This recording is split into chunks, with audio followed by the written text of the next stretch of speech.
राधेचं चिंतन हे राधा आहे. नारदांची भेट झाली. नारदांना गोपिका या आदर्शच वाटतात. म्हणून भक्तिसूत्रामध्ये नारदांनी जेव्हा आपलं मत सांगितलं, भक्ती कशाला म्हणतात, विविध लोकांची विविध ऋषींची मतं सांगितली. कोण काय म्हणतं, कोण काय म्हणतं, तल्लक्षणाने वाच्यन्ते नाना मतभेदात, असं सूत्र आलं. मग सांगा बाबा काय मतभेद आहेत भक्तीबद्दल.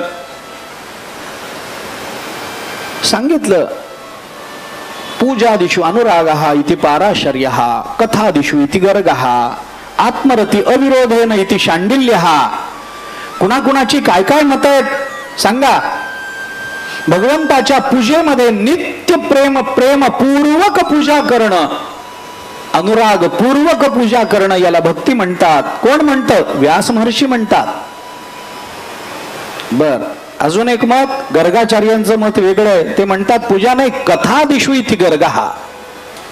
भगवंताच्या कथेमध्ये प्रेम ठेवणं, अत्यंत प्रेमानं भगवंताची कथा ऐकणं करणं याला भक्ती म्हणतात, असं गर्गाचार्यांनी सांगितलं.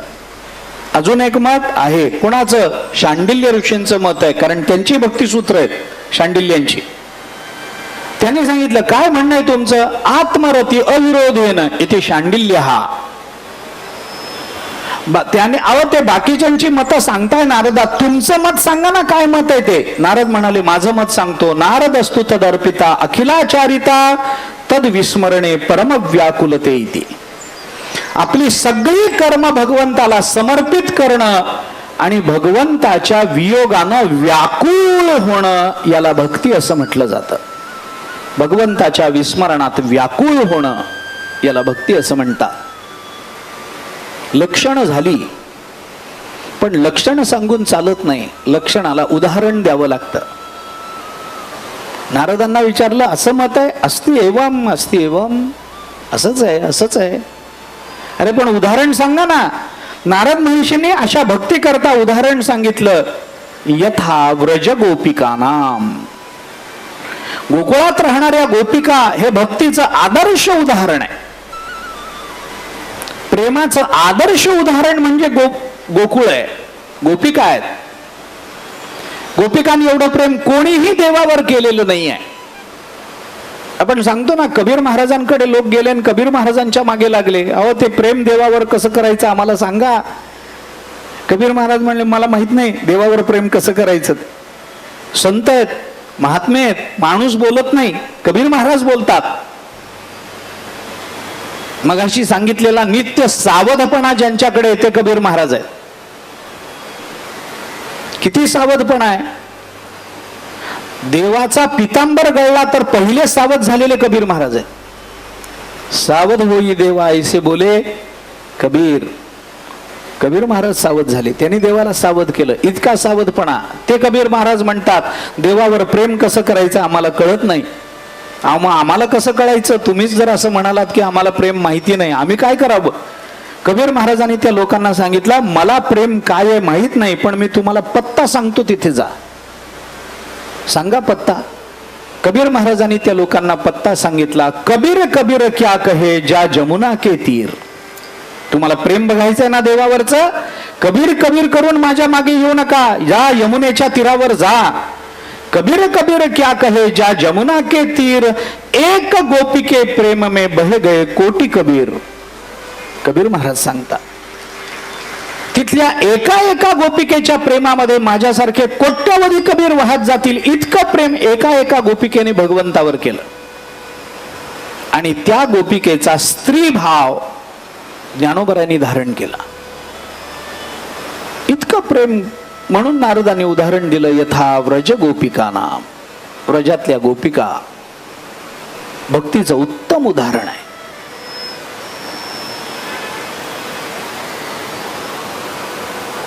राधेकडे नारद महर्षी गेले. नारदांना राधेबद्दल नितांत आदर आहे, प्रेम आहे, श्रद्धा आहे. राधेची भेट झाली, बोलणं झालं. आता राधा आणि नारद हे दोघे भेटले. काय बोलत असतील? काहीतरी चांगलंच बोलत असतील की नाही देवाबद्दल. देवांच्या लीलांचा गुणानुवाद करतील, गुणांचा अनुवाद करतील. देवाच्या नामाचा अनुवाद करतील, काहीतरी एकमेकांना भगवत अनुभव जो आला तो अनुभव एकमेकांना सांगतील. दोन महात्मे भेटल्यावर काय बोलतात बघा, गीता वाचा. जवळिकेची सरोवरे, काय होतं त्याच्यामध्ये? काय नाही, परमतत्वाबद्दलची चर्चा होते. दोन महात्मे, दोन साधू एकत्रित भेटले, काय बोलतील? तुम्हाला 7वा वेतन आयोग लागू झाला का हो? आता आमचं राहिलंच आहे बघा अजून, हे बोलतील? नाही ना. राधा आणि नारदांचा संवाद झाला. त्या संवादात अतिशय तृप्त अंतःकरणाने त्या संवाद झाल्यानंतर नारद तिथून बाहेर पडले आणि भगवंता संतांचं दर्शन झालं, राधेचं दर्शन झालं. आता देवाचं दर्शनाला जाऊ म्हणून वैकुंठाला जायला निघाले. रस्त्यामध्ये नारदांची दुर्वासांबरोबर भेट झाली. दुर्वास, मी कशा करता हे सांगतोय लक्षात घ्या. माझा मुद्दा, मला सांगायचं सुभद्रेचं चरित्र, आणि ते चरित्र सांगताना सुभद्रेचं अर्ध चरित्र हे सुभद्रेच्या स्त्रीत्वामध्ये लपलेलं आहे आणि अर्ध चरित्र त्या स्त्रीत्वाचा ज्या कृतीमधून आणि ज्या शब्दामधून आविष्कार झालेला आहे त्याच्यामध्ये लपलेलं आहे. म्हणून हे सांगतोय. कारण माणसाच्या जीवनातली सर्वश्रेष्ठ अवस्था म्हणजे भगवंताची भक्ती असते. हे ब्रह्मज्ञान, परमात्म्याची एकरूपता, सायुज्य मोक्षण, हे सगळं नंतर, आधी भगवंताची भक्ती श्रेष्ठ. आणि ती भक्ती ज्या अंतःकरणामध्ये उदित होते, या अंतःकरणाची अवस्था प्राप्त होण्याकरता जेवढं माणसाला करावं लागतं ते स्त्रीला जन्मजात अर्ध मिळालेलं असतं. हे मला आपल्याला सांगायचं. म्हणून सगळ्या संतांनी स्वतःचा स्त्रीभाव व्यक्त केला. नारद महर्षी निघाले वैकुंठाला जाताना आनंद विभोर आहे, कारण राधेचं दर्शन झालंय. जाता जाता रस्त्यामध्ये दुर्वासांची भेट झाली. दुर्वासांनी विचारलं, नारदा, चेहऱ्यावर फार आनंद दिसतोय, भगवंताचं दर्शन करून आलात का? नाही, निघालोय दर्शनाला. दर्शन झालं नाही? अजून नाही झालं. झालं नाही तर मग एवढे आनंदी कसे? नारदांनी सांगितलं, भगवंताच्या दर्शनाने आनंद होतो, पण त्याही पेक्षा आनंद भगवंताच्या भक्तांच्या दर्शनाने होत असतो. तेही प्राणापरवते आवडती मज निरुते, जे भक्त चरित्रा ते प्रशंसिते. राधेचं दर्शन झालं, फार समाधान. दुर्वासांच्या कपाळावर आठी निर्माण झाली. दुर्वास म्हणाले, नारदा, तुम्ही काय बोलताय? काही नाही, राधेचं दर्शन घेऊन आलो, आता भगवंताच्या दर्शनाला चाललो, आनंदी आहे, राधेचं दर्शन झालं. दुर्वास म्हणाले, नारदा, राधेच्या दर्शनाने इतका आनंद तुम्हाला व्हावा? हो. का? म्हणे, का होऊ नये, भक्त आहे ती. दुर्वास म्हणाले, आता तुम्हाला स्पष्ट विचारतो नारदा, अहो, जगात तिच्याबद्दल चांगलं बोललं जात नाही. तिला व्यभिचारिणी म्हटलं जातं, तिला व्यभिचारिणी म्हटलं जातं. आणि अशा व्यभिचारी स्त्रीच्या दर्शनाने तुम्हाला आनंद झाला असं तुम्ही म्हणता? काय चरित्र? कसलं चरित्र? नारद महर्षी म्हणाले, जग तिला काय म्हणतं याच्यावर जाऊ नका, तिला एकदा भेटा, तिच्याबरोबर बोला, तिचा स्वभाव, तिचं चरित्र पहा, मग तिच्याबद्दल मत बनवा. सांगोवांगी आपलं मत आपण निश्चित करू नये. अनुभवाने मतनिश्चिती व्हावी. दुसऱ्यांच्या शब्दाने आपल्या मताची निश्चिती होऊ नये.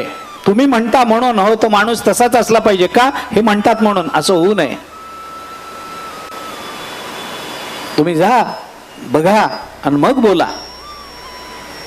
दुर्वास म्हणाले, बरं ठीक आहे, असेल तुमचा असेल ते असेल, मला काही म्हणायचं नाही, ठीक आहे.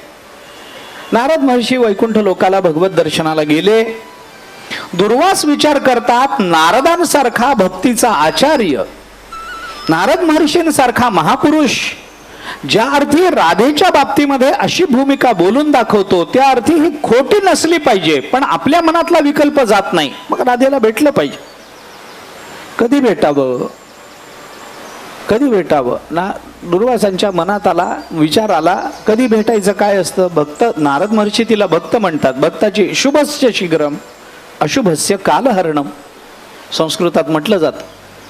चांगल्या गोष्टी लगेच कराव्यात, वाईट गोष्टी पुढे ढकलाव्यात. अशुभस्य कालहरणम, त्याचा अशुभ गोष्टी करायच्या असतील तर कालहरण करा, पण शुभ गोष्टी करायच्या असतील शीघ्र करा. मी त्याला उदाहरण सांगतो. ज्ञानेश्वरी वाचायचं मनात आलं, लगेच हातात ज्ञानेश्वरी घ्या. आणि तंबाखू खावी वाटली, बघू नंतर आठवड्याने बघू असं म्हणून पुढे ढकलत राहा. जे वाईट आहे ते पुढे ढकलायचं, जे चांगलं आहे ते ताबडतोब करायचं. दुर्वास म्हणाले चला जाऊ राधेकडे. गेले, राधेचं दार वाजवलं. राधा आली, दार उघडलं. समोर दुर्वासांना बघितलं. केवढा आनंद. वास्तविक दुर्वासांना बघून आनंदित होणं हे दुर्मिळच. दुर्वास म्हणलं की आग आहे, आग. पण सगळं जग ज्यांना घाबरतं त्यांना आनंदानं तोंड देणारा फक्त भक्तच असू शकतो. अभयम सत्व संशुद्धी. राधेने दार उघडलं. समोर दुर्वास. हो, या या या या. काय भाग्य माझं. तुकोबाराय अभंगामध्ये म्हणतात बहु अवघड असे संत भेटी. आणि राधा म्हणते माझं भाग्य काय, एकाच दिवसात 2-2 संत भेटी. सकाळी नारद येऊन गेले, आता तुम्ही आलात, या. आत नेलं, आसनावर बसवलं, अर्घ्यपादादिक झालं. अर्घ्यपाद्य झाल्यानंतर मग राधेने हात जोडून विचारलं, महाराज काय म्हणून या दासाकडे वाट वाकडी केली, कशा करता आपलं येणं आहे. आम्ही तुमच्या दर्शनाने कृतार्थ झालो, पण कसं काय आलात आपण. आता कसं सांगावं तिला की तुझी परीक्षा घ्यायला आलो म्हणून. दुर्वास म्हणाले काही नाही, इकडनं चाललो होतो, तुझं घर दिसलं, मध्ये आलो. अरे का वारा आहे काय. माणसं म्हणतात असं. काही नाही, इकडून चाललो होतो, घर लागलं म्हणा आहात का बघावं म्हणून आलो घरामध्ये. अरे वारा आहे का. आणि मग अर्ध्या तासाने म्हणतात 1000 रुपये पाहिजे होते. हे सहज आलेले असे आहेत. सहज येत नाही कोणी कोणाकडे, कोणी येत नाही. दुर्वास आले. राधेने विचारलं कसं काय सहज. राधा म्हणाली नाही, तुम्ही संत आहात, महापुरुष आहात, तुमची प्रत्येक क्रिया, तुमचा प्रत्येक श्वास सहेतुक असतो आणि तुम्ही माझ्याकडे निर्हेतुक याल. नाही, बोला काय सेवा करू आपली. मग दुर्वासांनी राधेला विचारलं, राधे मी सरळ सरळ सांगतो, मी तुला विचारायला आलो. मला नारदांची भेट झाली, नारदांनी तुझ्या दर्शनाने फार समाधान व्यक्त केलं. राधा म्हणाली भाग्य आहे माझं. आणि नारद महर्षी म्हणाले की तिच्या दर्शनाला जाऊन या, तुम्हाला समाधान प्राप्त होईल. आलो, पण मनात विकल्प आहे राधे. असं काय विकल्प आहे, काय विकल्प. दुर्वासांनी विचारलं. दुर्वास म्हणाले राधे मला एक गोष्ट सांग की जग तुला व्यभिचारिणी म्हणतं, तुला त्याचं वाईट वाटत नाही का ग. तुला याची लाज वाटत नाही का की जग आपली निंदा करतं, आपल्याला व्यभिचारी ठरवतं, व्यभिचारिणी स्त्री म्हणून आपल्याकडे बोट दाखवतं. याचं तुला वाईट वाटत नाही, लाज वाटत नाही. राधा हसली. राधा म्हणाली बसा सांगते. बसवलं. आणि राधेने सांगितलं काय म्हणता. म्हणे जग तुला व्यभिचारिणी म्हणतं, तुला काहीच वाटत नाही का, लाज वाटत नाही का, अपमान वाटत नाही का, आपल्या जीवनाचं हे अधःपतन आहे असं वाटत नाही का, चारित्र्याला लागलेला हा कलंक आहे असं वाटत नाही का. राधा म्हणाली तुमच्या प्रश्नाची माझ्याकडे 2 उत्तर आहेत. पहिलं उत्तर असं आहे दुर्वासा की जग मला व्यभिचारिणी म्हणतं हे मला आत्ता कळलं, तुम्ही सांगितलं म्हणून. मला माहितीच नव्हतं. अरे जग तोंडावर तुला व्यभिचारिणी म्हणतं, तुला कळलं नाही. कळलं नाही का. नाही कळलं. राधा म्हणाली कारण जग माझ्याबद्दल काय बोलतं हे ऐकायला माझे कान जगाकडे कधी गेलेच नाहीत, ते फक्त भगवंताच्या नामाकडे गेले. तुका म्हणे हासे जन नाही कान ते ठाई. माझे कान जगाकडे कधी गेलेच नाही. मला भगवंताच्या नामाशिवाय, भगवंताच्या गुणानुवादाशिवाय, भगवंताच्या लीलांशिवाय दुसरं काही ऐकणं माहित नाही. मला स्त्रीचा स्वभाव सांगायचा आहे. स्त्रीने जर ठरवलं की आपल्या इंद्रियांना इतरत्र जाऊ द्यायचं नाही, आपल्या जीवनाचं आलंबन हेच आहे, हे जर एकदा स्त्रीनं ठरवलं तर त्या आलंबनापासून तिला बाजूला करणं, तिच्या निश्चयापासून तिला बाजूला करणं, हे ब्रह्मदेवाला काय, ब्रह्मदेवाच्या बापालाही जमलं नाही. ब्रह्मदेवाचा बाप म्हणजे भगवान, भगवंतालाही जमलं नाही. रुक्मिणी मातेने ठरवलं याच्या बरोबरच लग्न करायचं, भगवंताला करावंच लागलं. स्त्री ही निश्चयात्मक भूमिकेवर जेवढ्या लवकर आरूढ होऊ शकते तेवढ्या लवकर पुरुष आरूढ होऊ शकत नाही. स्त्री ज्या निष्ठेनं नियम पाळते, पुरुष त्या निष्ठेनं राहू शकत नाही. वाटेल ते करील पण तो नियम स्त्री पाळेल, काही करेल, काय परिणाम व्हायचा तो होऊ दे, पण तेवढं ती करेल. उदाहरणं देत नाही, घराघरात आहेत, फार देत नाही. राधेने सांगितलं माझे कान कधी देवाला सोडून दुसरीकडे गेले नाहीत. दुर्वास म्हणाले ठीक आहे, मला पटलं, भक्त आहेस तू, पण आता तरी मी तुला सांगितलं ना की जग तुला व्यभिचारिणी म्हणतं, आता तरी कळालं ना, मग आता तरी लाज वाटते का? राधा म्हणाली नाही वाटत. आताही वाटत नाही? नाही वाटत. का नाही वाटत? राधेने दुसरं उत्तर दुर्वासांना दिलं. राधा म्हणाली दुर्वासा, तुम्ही मला असं सांगता की सगळं जग मला व्यभिचारिणी म्हणतं म्हणून मला लाज वाटली पाहिजे. तुमचं म्हणणं व्यावहारिक दृष्टीनं कदाचित योग्यही असेल, बरोबरही असेल, पण मला आपल्याला असं विचारायचंय की हे व्यभिचार म्हणजे काय असतं, मला एकदा सांगा तरी समजावून. हा व्यभिचार म्हणजे काय आहे? मला व्यभिचारिणी म्हणत असतील, तुम्ही म्हणता तर म्हणत असतील, मला माहित नाही, पण मग व्यभिचार म्हणजे काय आहे तेवढं तरी सांगा.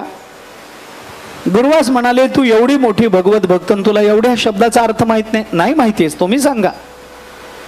मग दुर्वासांनी त्यांना सांगितलं, तिला सांगितलं, अगं व्यभिचार म्हणजे आपला पती सोडून दुसऱ्या पुरुषाच्या नादाला लागणं हा स्त्रीचा व्यभिचार, आणि आपली पत्नी सोडून दुसऱ्या स्त्रीच्या नादाला लागणं हा पुरुषांचा व्यभिचार. आपलं सोडून परक्याच्या नादाला लागणं हा व्यभिचार आहे. राधा म्हणाली फार सुंदर व्याख्या सांगितली तुम्ही, याला व्यभिचार म्हणतात का? मला माहिती नव्हतं. कशाला म्हणतात? आपलं सोडून दुसऱ्याच्या नादाला लागणं हा व्यभिचार आहे. राधा म्हणाली नक्की व्याख्या एवढीच आहे, एवढीच आहे. मग राधा म्हणाली मग मला सांगा दुर्वासा, आपलं सोडून परक्याच्या नादाला लागणं हा जर व्यभिचार असेल तर आपलं कोण, देव का जग? आपलं कोण? आपलं कोण? आपलं सोडून दुसऱ्याच्या नादाला लागणं हा जर व्यभिचार आहे तर या जगात आपला कोण आहे तेवढं सांगा. जग आपलं नाही, जगातला दुसरा पुरुष आपला नाही, फक्त परमात्मा आपला असतो. आणि परमात्मा जर खरा आपला आहे, कारण आधी अंती तोच आपल्याला सांभाळतो, तोच आपली काळजी करतो, तेच आपलं स्वरूप आहे, तोच परमात्मा आपलं आराध्य आहे, तोच परमात्मा आपलं उपास्य आहे, त्या परमात्म्याचं नाम हीच आपली उपासना आहे. मग आपला कोण आहे? शेवटी आपल्याला जवळ घेणारा कोण आहे? परमात्माच आहे. माता पिता बंधू भगिनी कोणी नपवती निर्वाणी, इष्ट मित्र स्वजन सखे हे तो सुखाची मांडणी, एकला आम्ही दुःख भोगी कुंभपाक जाचणे, तेथे कोणी सोडविना एका सद्गुरु वाचून. ज्ञानोबा आहे बोलता. कोण आपलं? अरे आपले ज्यांना आपण आपलं म्हणतो ते खरेच आपले आहेत का? का आपलेपणाचा व्यवहार एका स्वार्थापोटी निर्माण झाला? स्वार्थ आहे, आपलेपण नाहीये, प्रेम नाहीये, स्वार्थ आहे. व्यवहारामध्ये आपल्याला आपल्या घरातून, आपल्या मित्रपरिवारातून, आपल्या काय जो काही परिवार आपला मानलाय घरचा बाहेरचा, तिथून आपल्याला जे प्रेम मिळतं ना ते खरं प्रेम म्हणण्याच्या योग्यतेचं नसतं. प्रेमाचं रूप घेतलेला स्वार्थ असतो. नाथ महाराजांनी वर्णन केलंय, माझी भाषा नाही. नाथ भागवत 23वा अध्याय भिक्षुगीत काढा. माणसाच्या सुखदुःखाला कारण काय याची चर्चा भिक्षूंनी केली. मूळ भागवतात जे हे भिक्षुगीत आलंय ना, नाथ महाराजांनी त्याचा इतका परिपूर्ण सुंदर विस्तार केलाय. आपण प्रत्येक जण भिक्षूच्या ठिकाणी स्वतःला पाहावं असा विस्तार नाथ महाराजांचा आहे. सुखदुःखाला कारण कोण? आणि हा विचार करताना नाथ महाराजांनी हे बोलून दाखवलंय, आपला परिवार हे सुखाचं कारण नाही. आपण मानतो ती आपली मंडळी आपल्या सुखाचं कारण नाही, आपले लोक आपल्या सुखाचं कारण नाही. कारण का? हे राहणारे नसतात, काही हेतूने जवळ आलेले असतात. बृहदारण्यकामध्ये याज्ञवल्क्याने हाच भाव बोलून दाखवला. नवारे पत्यु कामाय पती प्रियम भवती आत्मनस्तु कामाय पती प्रियम भवती. नवारे जाया कामाया जाया प्रिया भवती आत्मनस्तु कामाय जाया प्रिया भवती. उपनिषदांनी सांगितलं, याज्ञवल्क्यांनी सांगितलं मैत्रेयीला उपदेश करताना आहे, अरे एखादा माणूस आपल्या घरातल्या बैलावरही प्रेम करतो, कारण बैल त्याच्या कामाला येतो म्हणून. आणि घरातली स्त्री सुद्धा बैलावर प्रेम करते. उशिरा कळलं की त्याला बैल म्हणतात.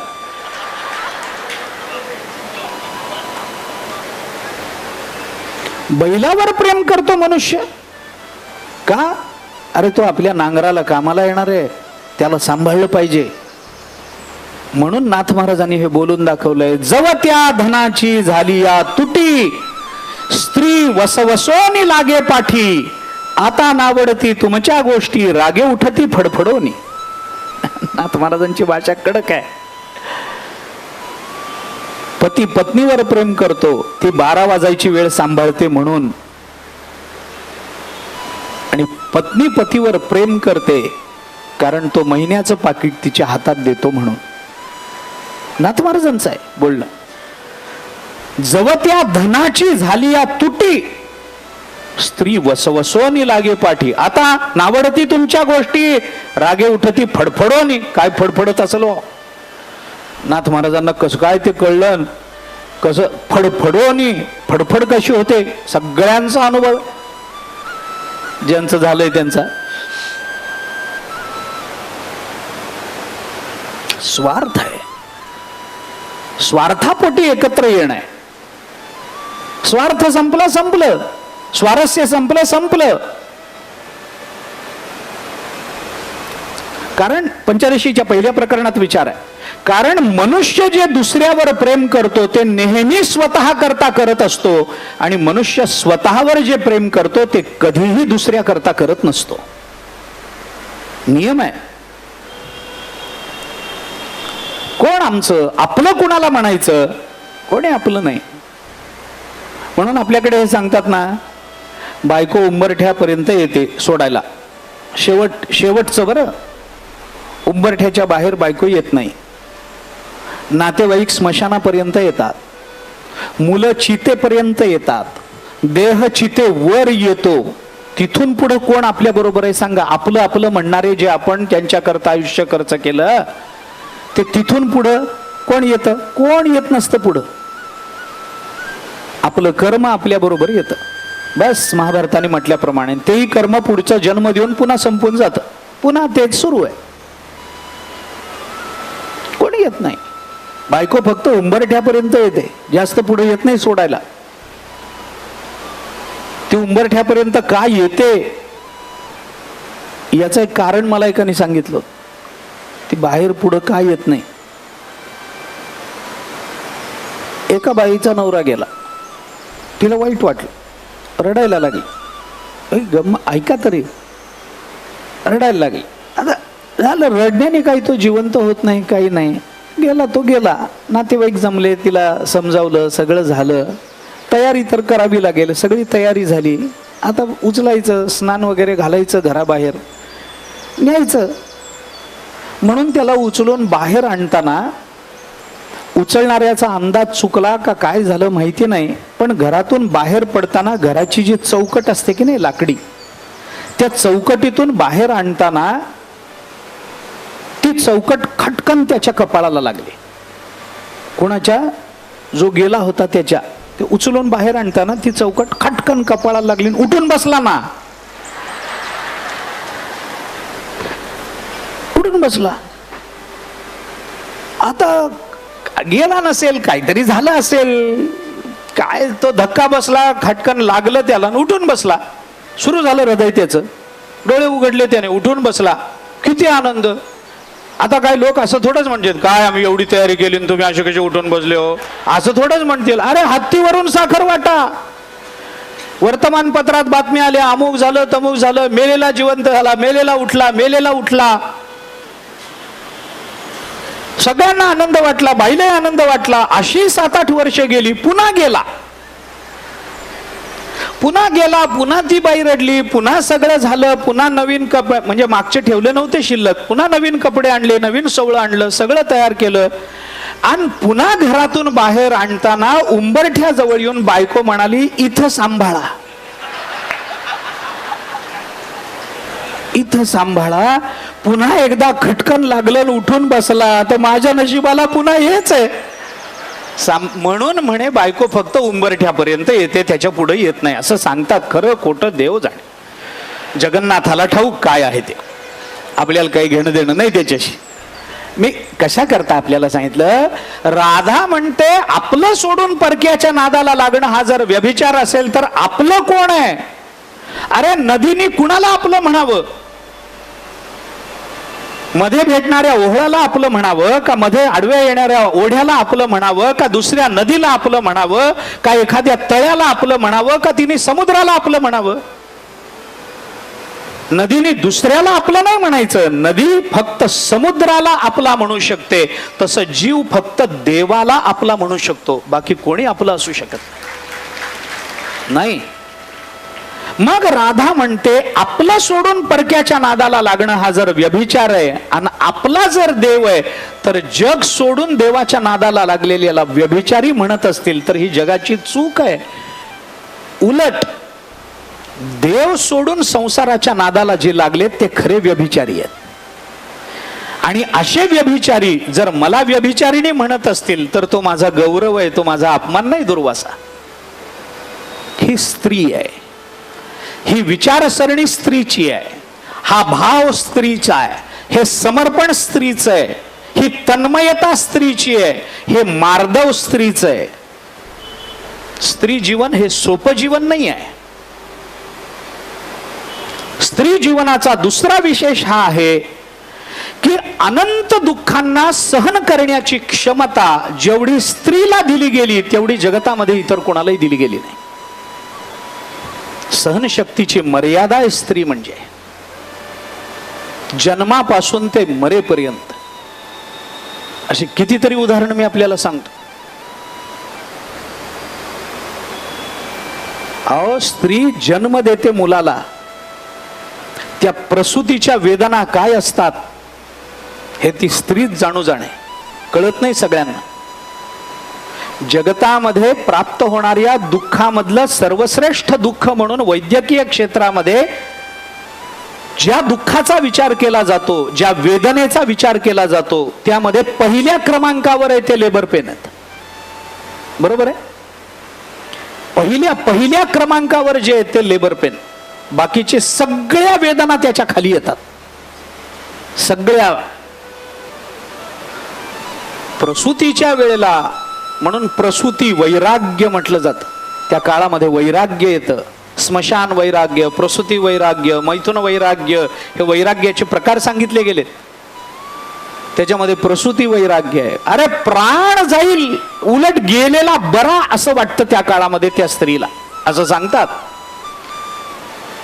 त्या वेदना तीच सहन, आपल्या वाट्याला आलं नाही हे आपलं भाग्य आहे. पुरुषांना सांगतो, आपल्या वाट्या आपण जगूच शकलो नसतो.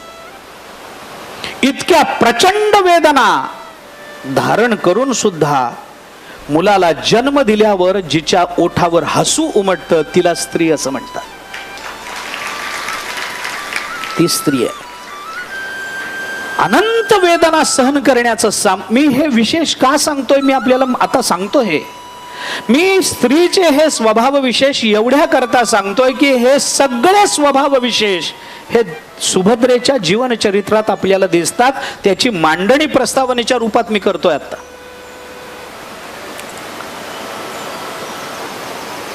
चिंतन करा.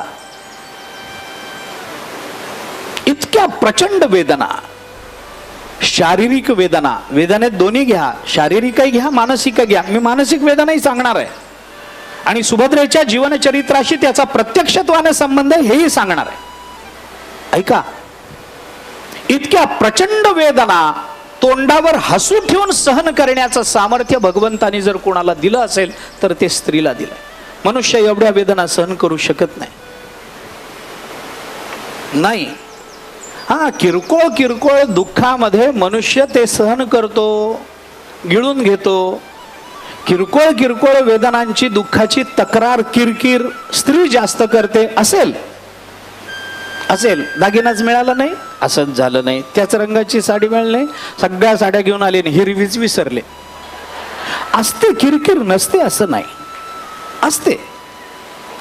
म्हणजे एक गंमत म्हणून कसं आहे बघा, काल आता हे काय, हा योगायोग आहे, हे काय आपण ठरवून केलं नाही, पण काल बलराम दादाचं चरित्र होतं. बलराम दादाचा पांढऱ्या रंगाशी संबंध आहे, पांढरा. आज सुभद्रा आहे, ती सौभाग्यवती आहे, रंग कोणता पाहिजे? हिरवा. योगायोग आहे, आपण काही मुद्दाम केलं नाही. हे सुभद्रेचं चरित्र आहे. प्रचंड वेदना सहन करण्याचं शारीरिक आणि मानसिक सामर्थ्य. अरे, दुःखानं नैराश्य आलेल्या आपल्या नवऱ्याला मानसिक आधार देण्याचं सामर्थ्य स्त्रीच्या शब्दांमध्ये. मित्र सांगतो त्याच्याने तो सांभाळला जात नाही, पण बायको जेव्हा एका, म्हणून आपल्याला हे सांगावं लागलं, कांता संमित तयोपदेश युजे.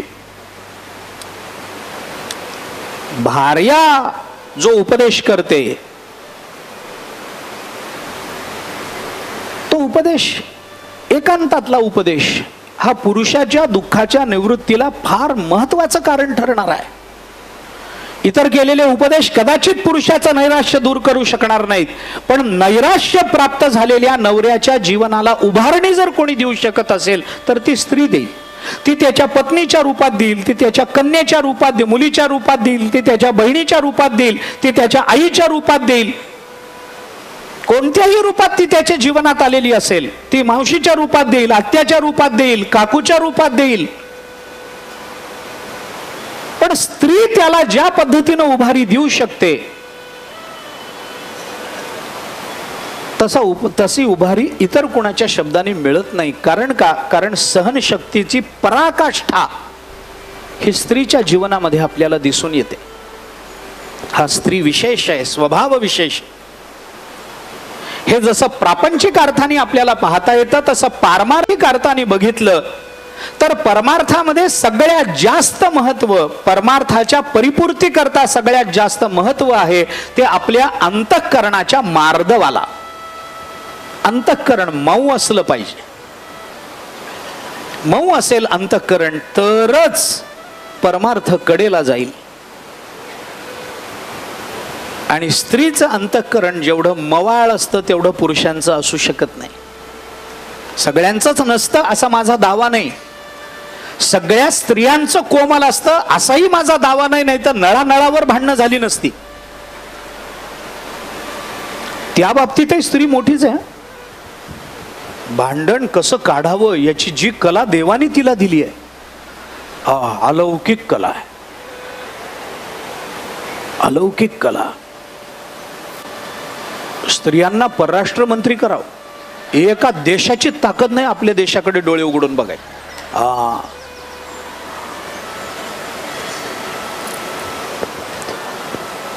विनोद सोडून द्या, पण ते मार्दव आहे ना. मी हे उदाहरण आपल्याला सांगतो. आपण भागवतात चला, भागवतात याचं उदाहरण आहे. भगवान श्रीकृष्ण रोज वृंदावनामध्ये गायी चारायला जात असत. गायी चारायच्या, त्यांना पाणी दाखवायचं. पाणी दाखवल्यानंतर रवंथ करायला एकदा गायी बसल्या झाडाखाली की गोपाळांनी भगवंताबरोबर आपला खेळाचा डाव मांडायचा. खेळ खेळून झाले, भूक लागली, मग आपापल्या शिदोऱ्या सोडायच्या, खायच्या. थोडा वेळ असेल तर पुन्हा खेळ खेळायचा. आणि संध्याकाळी त्या वृंदावनामध्ये जाऊन गोपाळांनी शिदोऱ्या खाल्ल्या असं वर्णन भागवतात नाही आहे, पण संत वाङ्मयात आहे. तिथे जायचं, शिदोऱ्या खायच्या, संध्याकाळी सगळ्या गायी निगुतीनं राखून परत आणायच्या. असा दिनक्रम सुरू असताना एके दिवशी गायी आल्या, खाल्ला चारा, पाणी प्यायला, रवंथ करायला बसल्या, खेळ खेळून झाला, भूक लागली म्हणून शिदोऱ्या आपापल्या खाऊन झाल्या. थोडा वेळ शिल्लक होता म्हणून गोपाळांनी भगवंताला सांगितलं, कान्होबा अजून एक डाव मांडू आपण. पुन्हा डाव मांडला गेला, पुन्हा खेळ झाला. मग गोपाळ म्हणायला लागले, देवा आता भूक लागली परत. ते सकाळी खाल्लेलं जिरून गेलं. लहान मुलं आहेत, 4 उड्या मारलं की जिरून जातं. आता भूक लागली. भगवान म्हणाले, पुन्हा सोडा आपल्या शिदोऱ्या. आता म्हणाले, कशा शिदोऱ्या? मगाशी खाऊन झालं सगळं. शिदोऱ्या संपल्या. शिदोऱ्या ज्या फडक्यामध्ये बांधून आणल्या होत्या ते फडकी सुद्धा झटकून खिशात ठेवलीत आम्ही. आमच्या जवळ शिदोरी नाही, भूक लागली. भगवान म्हणाले, चला घरी. मग ते म्हणाले, घरी जाता येत नाही कारण वेळ झाली नाही. गायी घरी परत येणार नाहीत. वेळ झाल्याशिवाय गायी घराकडे परतत नाहीत. आणि घरी लवकर गेलो तर आई मारेल, लवकर का आलास म्हणून. आता भूक लागली, काहीतरी द्या. भगवान म्हणाले, आता यमुनेचं पाणी प्या, वेळ भागवा. गोपाळ म्हणाले, नाही. त्या गोपाळांमध्ये कोणी एक वैद्य असावा आयुर्वेदात. तो म्हणला, असं चालत नसतं. भूक लागल्यानंतर पाणी पिऊन भूक भागवू नये आणि तहान लागल्यानंतर अन्न खाऊन तहान शमवू नये, असा आयुर्वेदाचा नियम आहे. मला सूत्र आता उपस्थित नाहीये, वाचलेले सूत्र उपस्थित नाही. आपल्यापैकी कोणी आयुर्वेदातलं तज्ञ असेल तर, मी चुकत असेल तर मला कृपा करून सांगा. खूप तहान लागल्यानंतर अन्न सेवन करून तहान भागवण्याने बद्धकोष्ठ होतो आणि खूप भूक लागल्यानंतर पाणी पिऊन भूक भागवल्याने जलोदर होण्याची शक्यता असते. मग पाणी पिऊन चालणार नाही, भूक तर खूप लागली. मग काय करा? भगवान म्हणाले, मग आता करायचं काय? ते म्हणाले, तू देव आहेस आमचा, आम्हाला माहित नाही, आम्हाला भूक लागली, तू आम्हाला काहीतरी दे. भगवान म्हणाले, ठीक आहे. भगवंताने एका गोपाळाला, इकडे रे, ते झाडावर चढ आणि वर जाऊन बघ बरं आजूबाजूला कुठं काही घर बीर दिसतं का, जाऊन मागू खाऊ तिथं. आता झाडावर चढ म्हणून सांगितल्यावर आधी भगवंताची आज्ञा, sir sir sir sir Gopal वर झाडावर चढला. वर जाऊन बघितलं तर जवळ एक घर होतं आणि त्या घरातून धूर निघत होता, धूर बाहेर येत होता.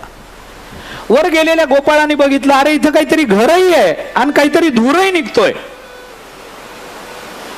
तो गोपाळ वर चढले, नाही ऐक होता काय देव जाणे, पण वर चढून त्याला ती व्याप्ती माहिती होती. यत्र यत्र धूमहा तत्र तत्र वन्नी.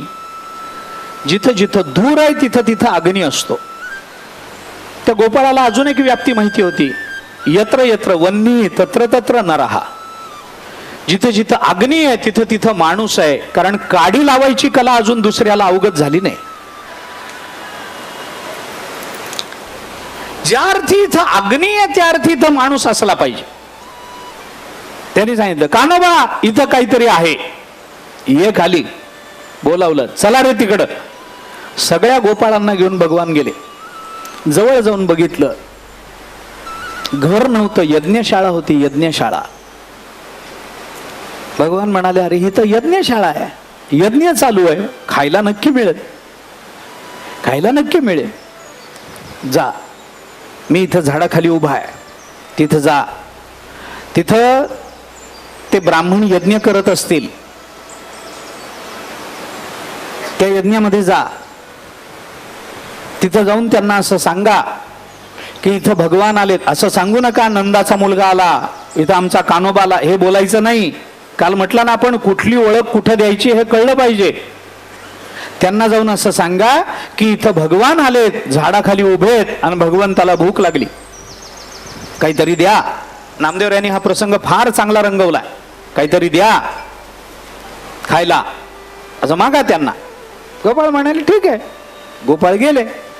बघितलं, असा मोठा मंडप होता, त्याच्यामध्ये विविध आकाराची ती हे यज्ञवेदी केलेल्या, कुंड केलेली, त्याच्या आजूबाजूला 4-4 2-2 ब्राह्मण बसलेले, दाढी वाढलेली आहे, पोट सुटलेलं, भस्माचे पट्टे ओढलेले, हे सगळे तिथं बसलेले आणि त्यांचं चालू होतं, स्वाहा स्वाहा स्वाहा चालू होतं. हे गेले, यांना काहीच माहिती, गोपाळच गोपाळ, गवळीयाची ताकपिरे, कोण पोरे चांगली. गेले, त्यांना काहीच कळे नाही काय चाललंय. ते दारात तसेच उभे राहिले. कुणाला मागाव, इथे एवढे दिसतात, कुणाला मागायचं.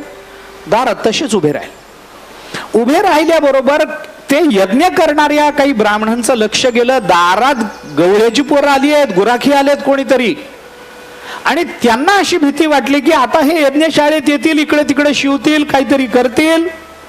म्हणून त्याच्यापैकी एक दोन, पोरांनो काय पाहिजे तुम्हाला, चला इथं काही नाही, तुमचं काही काम नाही, असं सांगितल्यामुळं त्या गोपाळांनी सांगितलं, अहो आमचं काम नाही, पण आम्ही मुद्दाम आलोय, इथं भगवान आलेत, झाडाखाली उभे आहेत, त्यांना भूक लागली आणि त्यांना काहीतरी खायला पाहिजे, तुम्ही द्या.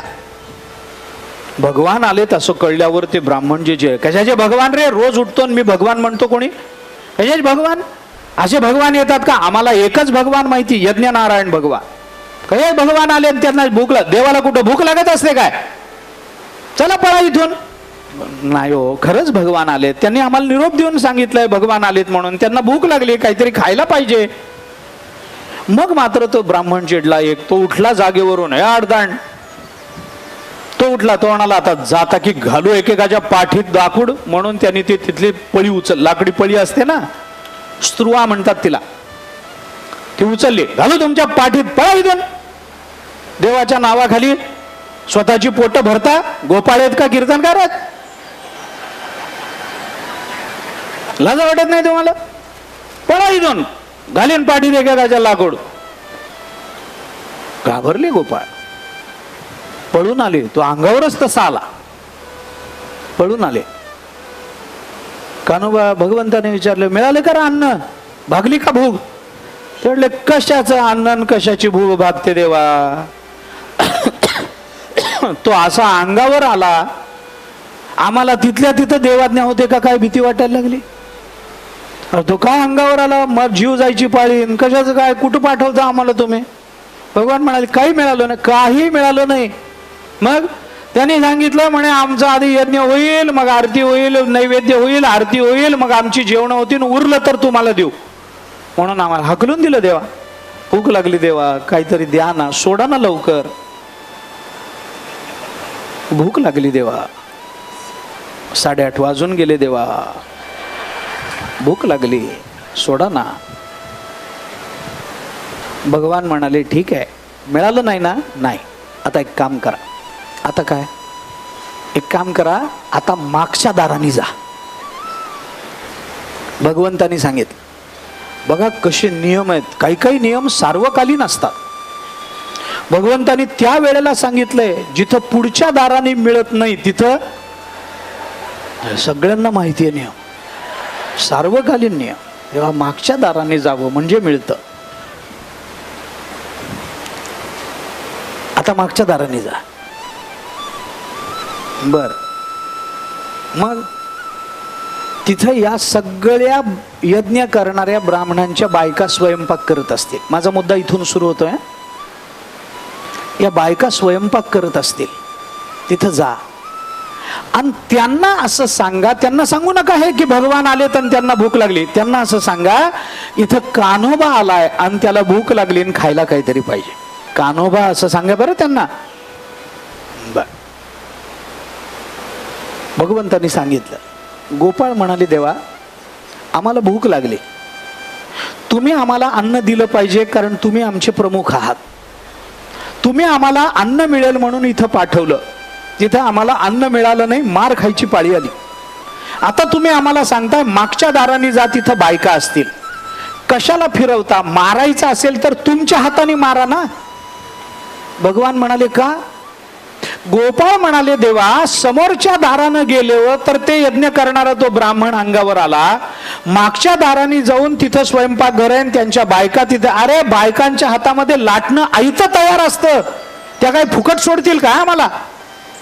भगवान म्हणाले, नाही रे, तुम्ही जा तरी तिथं, त्यांना सांगा कान्होबा आला आणि त्याला खायला पाहिजे, भूक लागेल. गोपाळ म्हणाले, बरं आता तुझी आज्ञा, जातो आम्ही. दबकत गेले, मागच्या दाराने गेले. तिथं यज्ञशाळेचं स्वयंपाकघर होतं आणि त्या स्वयंपाकघरामध्ये या सगळ्या यज्ञ करणाऱ्या याज्ञिकांच्या बायका, यज्ञ करणाऱ्या ब्राह्मणांच्या बायका यज्ञ करता स्वयंपाक करत होत्या. गोपाळ गेले, घाबरत लहान लहान मुलं, भगवंताचे सखे मित्र, लहान लहान गोपाळ गेले, दारामध्ये थांबून राहिले. एका बाईचं लक्ष गेलं. लहान मुलं आहेत, कोणीतरी हातात काठी आहे, खांद्यावरती घोंगडी आहे, आखूड धोतर नेसलेलं आहे, चेहऱ्यावर मात्र भगवत सख्यत्वाचं तेज आहे. बघितलं, लहान लहान लहान मुलं बघितली. त्या बाईला काय आठवलं देव जाणे. त्या 4-2 बायका जवळ आल्या आणि त्याने मुलांना विचारलं, बाळांनो काय पाहिजे रे, कशा करता आलात. ही स्त्री आहे. पुरुषाकडे हे तुम्हाला काय जा तिकडे, हे पुरुष. बाई, बाळांनो काय पाहिजे तुम्हाला, कशा करता आला इथं. अरे इथं स्वयंपाक चालू आहे यज्ञाचा, काय पाहिजे तुम्हाला. थोडं प्रेमाचं बोलणं, मऊ बोलणं ऐकल्यावर गोपाळांची भीड चेपली आणि गोपाळांनी त्या बायकांना सांगितलं, अहो इथं कान्होबा आलाय आणि त्याला भूक लागली. कान्होबा हे नाव कानावर पडलं आणि त्या बायका देहभावच विसरल्या. कारण झालं होतं असं की गोकुळातल्या स्त्रिया, गोकुळातल्या गोपिका दूध घालण्याच्या निमित्तानं या सगळ्यांच्या घरी जायच्या आणि दूध घ्यायला आलेल्या बायकांना भांड घेऊन बाई जेव्हा दूध घ्यायला दारात यायची तेव्हा दूध घालता घालता या गोपिका त्या बायकांना कृष्ण कथा सांगायच्या. त्या कृष्ण कथा ऐकून ऐकून ऐकून त्या बायकांच्या अंतःकरणात कृष्णचरणाविषयीचं जे प्रेम निर्माण झालं, त्या प्रेमामुळे कान्होबा आला हे ऐकल्याबरोबर त्या बायकांना अस्वस्थता आली. ते म्हणले, कान्होबा हो कुठे, इथे झाडाखाली थांबलाय, त्याला भूक लागली काहीतरी खायला. बायकांनी सांगितलं, अरे मग हे सगळं त्याच्याच करता शिजवलंय ना, चला कुठे दाखवा, आम्ही घेऊन निघतो. त्यांनी भांडीच उचलली सगळी बायकांनी, सगळी चला दाखवा कुठे कान्होबा, त्याला भूक लागली. अरे यज्ञ ते होत राहील, हा स्वयंपाक त्याच्याच करताय. यज्ञाला अर्पण करणं म्हणजे काय, अंततोगत्वा परमात्म्यालाच तो प्राप्त होणार आहे, तो आमचा परमात्माच आहे. चला दाखवा दाखवा. भांडी उचलली, बायका निघाल्या. तेवढ्यात एका ब्राह्मणाचं हवीर द्रव्य संपलं म्हणून हवीर द्रव्य घ्यायला म्हणून तो मागे स्वयंपाक घरात आला, तर या बायका निघाल्या. त्याची चाललीच होती. त्याला काय करावं हेच कळेना. तो तसाच घाबरून परत फिरला. तिथं यज्ञ चालू होता, त्या मंडपामध्ये गेला आणि तिथल्या ब्राह्मणांना, अरे काय स्वाहा स्वाहा करत बसलाय, तुमचा स्वाहा झाला, चालल्या बायका सोडून. त्यांनाही काही याची चालली होती. परत आला, बायकोचा हात धरला. तो म्हणलं, तस सोडणार नाही तुला, मला सोडून कुठे जाणार तू. अग्नीच्या साक्षीने पाणी ग्रहण केलंय, मंत्राने पाणी ग्रहण केलंय, लग्न केलंय तुझ्याशी, माझा अधिकार आहे, मी नाही सोडणार तुला, बांधून ठेवीन. म्हणून पाकशाळेमध्ये ताक घुसळण्याचा जो खांब असतो त्याला धारणा शब्द आहे संस्कृतामध्ये. त्या ताक घुसळण्याच्या खांबाला त्याने आपल्या बायकोला बांधून टाकलं. तिथं दोरी असते ताकाची, त्याच्याने बांधून टाकलं. असे कशी जाशील, सोडणार नाही, बायको आहेस माझी, लग्न केलंय. ती म्हणाली, तुमचा लग्न झालंय माझ्या देहाबरोबर, देहाची आसक्ती आहे, घ्या देह ठेवून तुम्हाला. ती बांधलेल्या अवस्थेमध्ये तिने तसाच देह तिथंच टाकला आणि आत्मस्वरूपानं परमात्म्याकडे धावत निघाली. मग त्यांनी भगवंताला जेवण दिलं वगैरे. ही यज्ञपत्न्यांची कथा दशमस्कंधामध्ये जी येते ती ज्या अर्थाने भागवतात येते तो अर्थ आता बाजूला ठेवा. मला काय सांगायचंय ते ऐका. मला आपल्याला असं सांगायचंय की पुढच्या दाराने जाऊन पुरुष जे करून भगवत तत्व प्राप्त करून घेऊ शकत नाहीत, ज्या यज्ञ यागानं, त्या मागच्या दाराने असणाऱ्या स्त्रिया फक्त भगवंतावर प्रेम करून मार्दवयुक्त अंतःकरणानं परमात्म्याला प्राप्त करून घेऊ शकतात. हे स्त्रीचं स्त्रीत्व आहे. मला हे सांगायचंय आपल्याला. ज्या यज्ञ यागानं परमात्मा प्राप्त होत नाही तो फक्त मार्दवयुक्त अंतःकरणाने, कोमल अंतःकरणाने, भगवंतावरच्या प्रेमाने त्या भगवंताची प्राप्ती करून घेऊ शकतात. हे स्त्रीचं स्त्रीत्व आहे.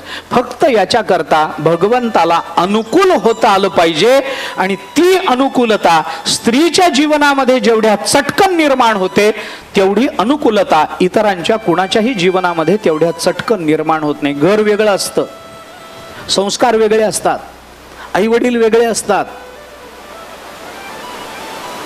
गोत्र वेगळं असतं, घरादाराची पद्धत वेगळी असते, स्वयंपाकाची पद्धत वेगळी असते, नात्या गोत्यात वावरण्याची पद्धत वेगळी असते. पण ती स्त्री ते सगळं सोडून ज्या पुरुषाच्या घराचा स्वीकार करते त्या घराची अनुकूलता ती जेवढ्या लवकर प्राप्त करून घेऊ शकते तेवढं दुसरं कोण प्राप्त करून घेणार. सगळं सोडून देते, तिकडची चव सोडून देते, सासरच्यांची जी चव आहे ती आत्मसात करते.